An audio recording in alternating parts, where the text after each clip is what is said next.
दोस्तों, जब कोई एक धर्म विशेष का व्यक्ति किसी घटना को अंजाम दे देता है तो उसके खिलाफ एफआईआर होती है, वह जेल जाता है और न्यायिक व्यवस्था उसको सजा के मकाम तक पहुंचाती है। हमारे देश में दोस्तों एक के बाद एक घटनाएं लगातार हो रही हैं जो कि नहीं होनी चाहिए। ऐसी दुष्कर्म की घटनाएं हमारे देश के लिए घातक हैं, नासूर हैं और दीमक के समान हैं। दोस्तों, आपने देखा होगा हाल ही में अभी एक घटना उत्तराखंड के नैनीताल में और 3 घटनाएं उत्तराखंड के गोपेश्वर में और एक घटना उत्तराखंड के देहरादून के डोईवाला में हुई। लेकिन जिसमें एक मुख्य घटना जो नैनीताल की थी, उत्तराखंड के नैनीताल की थी, उस घटना में पुलिस अपना काम कर रही थी। उसके बावजूद हिंदुत्व संगठनों ने नैनीताल का माहौल खराब किया, टूरिस्ट पैलेस का माहौल खराब किया, हिंदू मुस्लिम की भावनाओं को भड़काया, ठेस पहुंचाई, वहां के मुस्लिम कारोबारियों को मारा, पीटा, तोड़ा और विभिन्न संगठनों ने पुलिस के साथ मारपीट की, थाने में घुसकर पुलिस को मारा, जबकि पुलिस अपना काम कर रही थी। खूब धरना प्रदर्शन किए और वहां पर एक बाबा आया। उस बाबा ने नैनीताल का बहुत माहौल खराब करा, जिससे पूरे देश में नफरत का माहौल फैल गया और उस वजह से, उस बाबा की वजह से देश का माहौल खराब हो गया। दोस्तों, हमें बहुत दुख के साथ कहना पड़ रहा है, अभी शाहजहांपुर में एक 4 साल की बच्ची के साथ एक योगेंद्र दास नामक व्यक्ति ने, जिसकी उम्र 75 साल है, उसने उसको एक स्थान से दूसरे स्थान पर ले जाकर उसके साथ दुष्कर्म किया, उसका बलात्कार किया।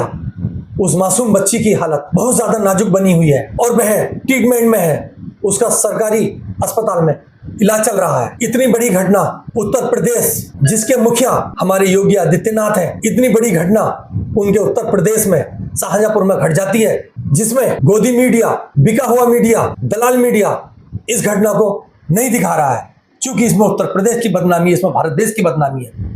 दोस्तों, हम इस घटना की आपको सच्चाई बताते हैं और इसकी वीडियो दिखाते हैं। यह है वीडियो। दोस्तों,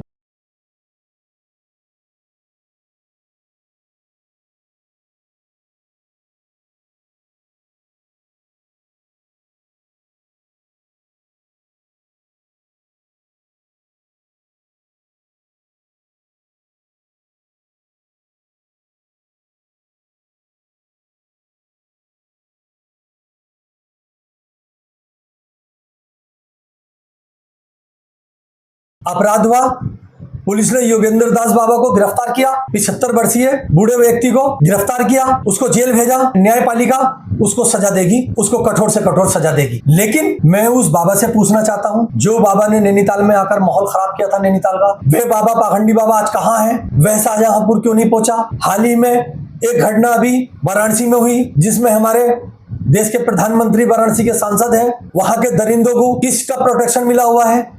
23 लोगों ने एक युवती के साथ बलात्कार किया, वहां पर हमारा ये बाबा क्यों नहीं पहुंचा? इस बाबा को अगर मोह माया थी, रेपिस्टों से घृणा थी, रेपिस्टों को जेल पहुंचाना था, रेपिस्टों को खतरनाक सजा, कठोर सजा पहुंचानी थी, तो ये बाबा अभी तक शाहजहांपुर क्यों नहीं पहुंचा? ये बाबा अभी तक वाराणसी क्यों नहीं पहुंचा? क्या ये बाबा एक धर्म विशेष के लोगों को ही टारगेट करेगा? ऐसे बाबा से हमारे देश की जनता को बचना चाहिए। ये भारत पूछता है, ये भारत की आवाम, ये भारत की जनता पूछती है, हिंदू, मुस्लिम, सिख, ईसाई इस सरकार से पूछता है, आप ऐसे उपद्रवियों को बढ़ावा क्यों देते हैं? कहां से इनको प्रोटेक्शन मिल रहा है? अपराधी अपराध कर रहा है, उसको सजा मिल रही है, लेकिन एक अपराध के बाद दूसरा अपराध इस तरीके के जो संगठन कर रहे हैं, जो एक धर्म विशेष के लोगों को टारगेट कर रहे हैं, उनके साथ मारकाट कर रहे हैं, उनके नाम पूछ पूछ कर उनके साथ बदतमीजी कर रहे हैं, क्या ये सरकार उनको प्रोटेक्शन दे रही है? ये सरकार उनके खिलाफ कड़े कदम, ठोस कदम क्यों नहीं उठा रही है? ये सरकार ऐसी घटनाओं पे, ऐसे उपद्रवियों पर, जो कि एक धर्म विशेष के लोगों को टारगेट करके उनके साथ मारपीट की घटनाओं को अंजाम दे रहे हैं, ये सरकार उन पर अंकुश क्यों नहीं लगा रही है? उनको जेल क्यों नहीं भेज रही है? दोस्तों, कहां गया हिंदुत्ववादियों का हिंदुत्व प्रेम? इस घटना को अंजाम देने वाला भी एक 75 वर्षीय हिंदू योगेंद्र दास व्यक्ति है। क्या अब किसी की आत्मा जागेगी? किसी का हिंदुत्व जागेगा? किसी का खून खोलेगा? या सिर्फ मुस्लिम के खिलाफ ही नफरत और कातिलाने हमले करोगे? क्या ये बच्ची हमारे देश की बच्ची नहीं? कहां है बाबा का बुलडोजर? या केवल मस्जिद और मदरसों पर ही चलेगा बाबा का बुलडोजर? भारत देश के चाहे वे हिंदू हो, मुस्लिम हो, सिख हो, ईसाई हो, सबको समझना और समझना पड़ेगा। भाजपा सरकार अपराधों पर अंकुश नहीं लगाती है, बल्कि अपराधों को बढ़ावा देती है। इसलिए हमारे देश में उपद्रव भी बढ़ते जा रहे हैं। मेरा भारत सरकार से कहना है, जैसे आपने मॉब लिंचिंग की घटनाओं पर रोक लगाई थी, ऐसे ही इस प्रकार की जो हिंदू मुस्लिम की जो घटनाएं हमारे देश में, हमारे प्रदेश में घट रही हैं, हमारी सरकार को कड़े और कठोर कदम उठाने पड़ेंगे, जिससे कि इन घटनाओं पर अंकुश लग सके और जो एक धर्म विशेष के व्यक्तियों को टारगेट कर रहे हैं, ऐसे उपद्रवी जेल में होने चाहिए। दोस्तों, इस तरीके की घटनाएं होना, इससे समाज में घृणा फैलेगी, देश के हालात खराब हो जाएंगे, एक दूसरे से मारकाट जैसी घटनाएं जन्म लेने लगेगी।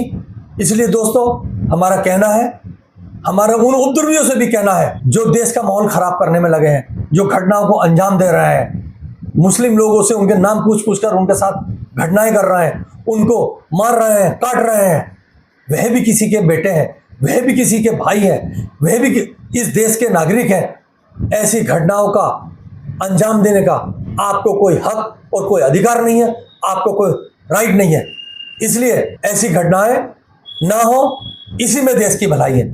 जय हिंद, जय भारत, जय संविधान।